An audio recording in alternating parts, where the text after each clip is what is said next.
Welcome to Two Open Doors, the podcast that explores our power to open or close the doors of relationship with the important people in our lives. We hope you'll learn from and share your wisdom with our community. Thanks for joining us.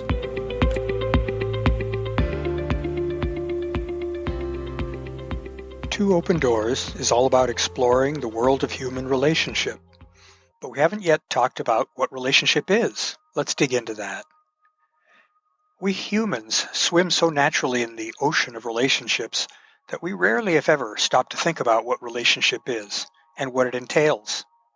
It's like the fact that we humans live in an ocean of air, yet we rarely think about that. Let's see if we can pull ourselves out of the water and onto shore so that we can gaze out at that ocean. Broadly speaking, a relationship is a connection between two people. The connection can serve specific or broad purposes. It can exist for a brief time or for as long as a lifetime. There are two significantly different kinds of relationships. Transactional relationships connect two people for the purposes of doing an exchange of some sort. One person gives the other something that they want in exchange for something received from the other person. It's a value for value sort of proposition, such as when we pay an industrious neighborhood teenager $20 to mow our lawn. Life is full of transactional relationships, which we use to meet our needs. That's true for the brief relationship that we create when we buy something from a business. In fact, many of our personal relationships are also transactional. We may trade some of our personal time to listen to an office mate's complaints about work, in exchange for that person seeing us as an ally. In the transactional game of this for that, there's usually little to the transaction beyond the exchange. The second kind of relationship is, in a very real sense, deeper. There seems to be no especially good term for these relationships, which I find interesting and perhaps a little telling. We can call them non-transactional to describe what they're not, or personal relationships. My preference is to think of them as emotional relationships, since much of the purpose of this kind of relationship is to create an emotional connection between two people. The loving and caring connection between a parent and a child is one good example of an emotional relationship. The intimate connection between lovers is another example, as is the rich, multifaceted relationship between two lifelong friends. Emotional relationships aren't driven by a give-get sort of agenda. Instead, they're rooted in the human need for belonging and for social affiliation. Like transactional relationships, emotional relationships fulfill a need, but that need is emotional rather than physical. In the rest of this post, we're going to focus on emotional relationships. Transactional relationships may help keep us alive, fed and sheltered, but it's the emotional relationships that are really the stuff that life is made of. Let's do a brief survey of what's involved in an emotional relationship. First, we need to understand and acknowledge that emotional relationships are literally vital to our survival. You may be familiar with the experiments performed by psychologist Harry Harlow in the 1950s and 1960s. He isolated infant rhesus monkeys from their mothers, and instead presented the infants with two fake monkeys. One was a wire frame with a stylized face and an integrated feeding bottle. The other was a terry cloth covered soft form with a more lifelike face and big wide eyes. The infants chose to cling to the soft surrogate mom, only pausing to feed from the bottle carrying wire mom before returning to the soft one. The infants seemed to be neurologically wired for touch, and they quickly declined in health without that. You may also have read about the unfortunate case of infants in some orphanages who had a mortality rate of 30 to 40%, with much of that rate being attributed to insufficient touch and human interaction. Anyone who has experienced intense loneliness, which is to say many or most of us at times, are very aware of the importance of touch and interaction. We humans share a similar neurobiology with primates, and touch is every bit as important to our well-being. Human attachment seems to be mediated by and dependent on the release of the hormone oxytocin when the attached partners are with one another. Oxytocin is sometimes popularly referred to as the love hormone. It is released during sex and in response to physical touch. In addition, the human reward system plays an active role in attachment. We receive a dopamine-mediated reward signal when we're in the presence of someone we're attached to, and the absence of an attachment figure can cause withdrawal-like negative responses in the reward system. Dopamine is sometimes colloquially called the feel-good hormone. It's associated with pleasurable sensations, and it has a role in learning. Attachment is powerful stuff. As biological anthropologist Helen Fisher, PhD, notes, love activates the same neurological and reward mechanisms as does addiction. She observes that rejection in love can lead to obsessive behaviors that include, quote, mood swings, craving, obsession, compulsion, distortion of reality, emotional dependence, personality changes, risk-taking, and loss of self-control.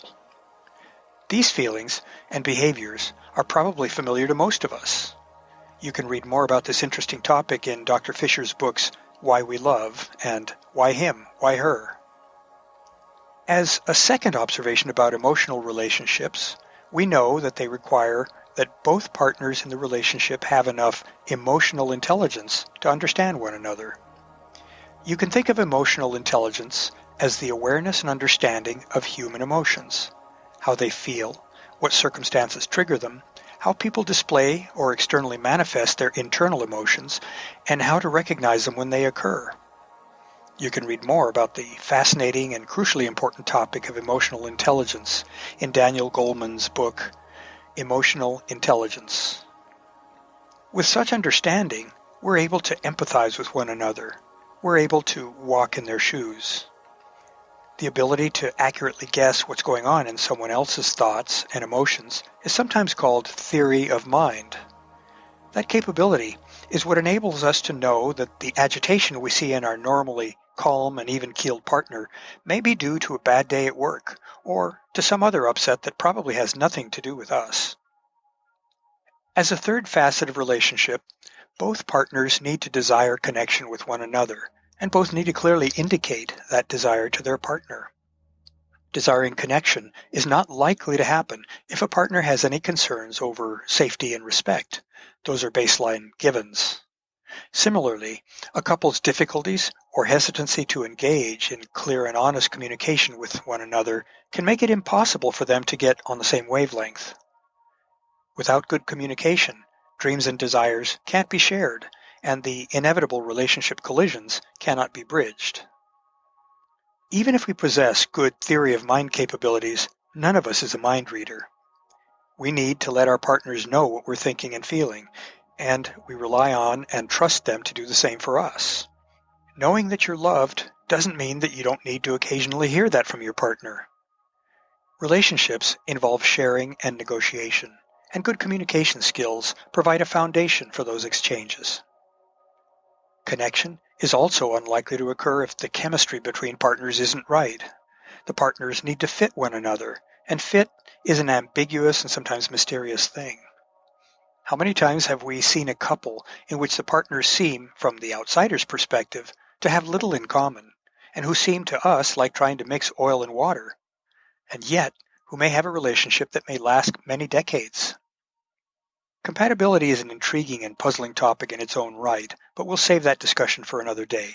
It's sufficient to note that compatibility involves physical, mental, and emotional factors, including a spiritual perspective.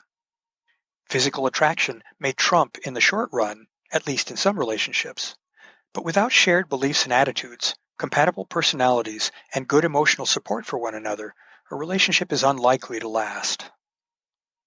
The fourth aspect of relationship that we should consider is the partner's ability to open to one another.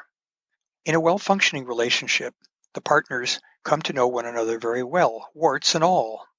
No one is perfect, and the crucible of relationship is bound to expose one's foibles and shortcomings, as well as all of one's positive attributes.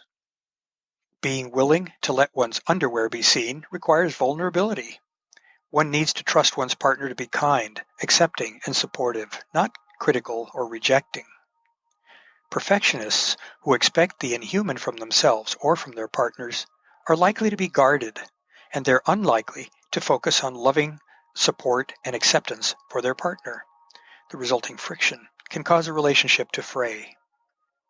So now that we've got some idea of what relationship is, we can consider how we learn to relate to other humans. That understanding can make us aware of some biases or inclinations that we may bring into our relationships. Understanding those can in turn help us build better relationships. Of course, we don't come into this world already knowing how to connect with our fellow human beings. As infants, we don't initially even know about the existence of other people. The infant's focus is on itself and on its own immediate needs.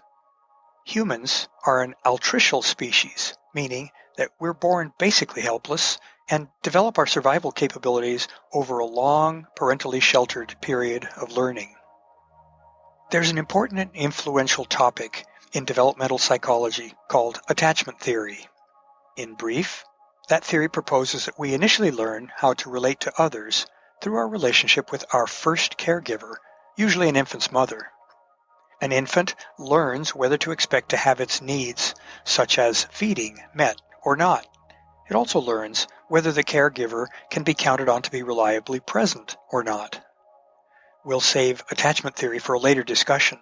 It really is worth its own in-depth consideration. For now, though, we'll just say that the child's earliest caregiver interactions result in either a, quote, securely attached child or a, quote, insecurely attached one. There are 3 different styles of insecure attachment, by the way: avoidant, ambivalent, and disorganized. We'll explore those styles and their relationship implications in a later episode of Two Open Doors. Securely attached children tend to know how to create and manage relationships with other kids. They're usually able to play nicely with others. Since they feel safe and valued, they're also confident enough to be avid explorers of their world. In contrast, insecurely attached children experience different sorts of relationship-building challenges. Lacking a secure home base and a strong sense of self-worth, they're less likely to explore or to take risks. The childhood attachment styles have corresponding adult versions. It would be pretty surprising if the strong patterns that we learn as children did not also manifest themselves in us as adults. Again, securely attached adults have well-honed relationship skills, typically, while insecurely attached adults often face relationship challenges. We'll explore those challenges in more depth in a future episode of Two Open Doors. Understanding one's attachment style can help make one aware of what sorts of relationship problems we may be inclined towards, and forewarned is forearmed. We can all benefit from a better understanding of our personal traits that can affect our relationships. Besides attachment style, many other factors also influence our relationship skills and inclinations. Those skills are not inborn, they're learned. Our interactions with other people, friends, family, authority figures, etc., through many years, all affect how we relate to others. Our life experiences can also come into play, such as a tendency toward fear or excessive caution, which may come from challenges such as not having had sufficient material resources earlier in life. Relationship skills and interests are a complicated brew of nature and nurture. Well, this is probably enough of a nickel tour of what relationship is and how we learn to relate to others. In upcoming Two Open Doors posts, we'll continue to explore how relationship plays out in our lives and how it affects us. In the meantime, I'd like to invite you to visit the Two Open Doors website at twoopendoors.com and the Two Open Doors Facebook group.